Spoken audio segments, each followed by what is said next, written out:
పచ్చిమిరపకాయతో బజ్జీలు వేస్తున్నాను ముక్కలతో. ఇదిగోండి ఇలా తరుక్కోవాలి. అంటే బొంగురు పచ్చిమిరపకాయలు మీరు క్యాప్సికం ఉంటారు, మేము బొంగురు పచ్చిమిరపకాయ అంటాం.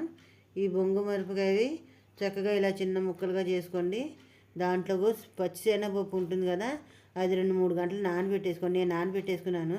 కాస్త ఒక పచ్చడిగా వేస్తే బాగుంటుంది. ఇందులో చక్కగా కారకారంగా ఇగోండి వడపోసేసుకోవడం నీళ్ళు.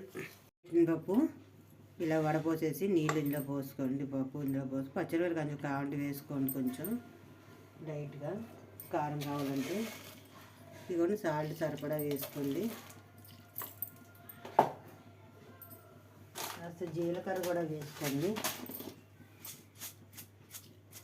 కాస్త జీలకర్ర వేసుకుంటే బాగుంటుంది.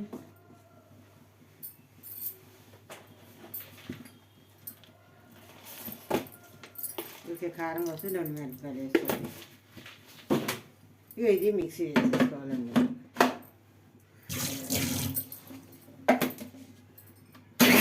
పోసుకోండి వాటర్ కొంచెం, మరీ పలుచగా వద్దు, బజ్జీలు రావాలి కదా.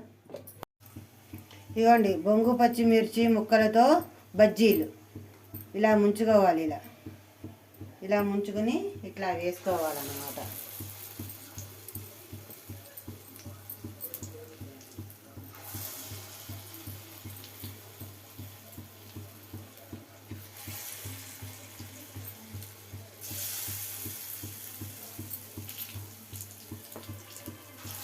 వేసుకోండి బొంగు పచ్చిమిరపకాయ ముక్కలతో బజ్జీలండి ఇవి. వాటిని క్యాప్సికం అంటారు, మా భాషలో బొంగురు పచ్చిమిరపకాయ అంటాం. ఇలా వేసుకోండి, చక్కగా పిల్లలు పెట్టండి, బాగుంటుంది. చక్కగా కరకరలాడతారు. కారం ఉప్పు అది కారం చక్కగా బాగుంటుంది.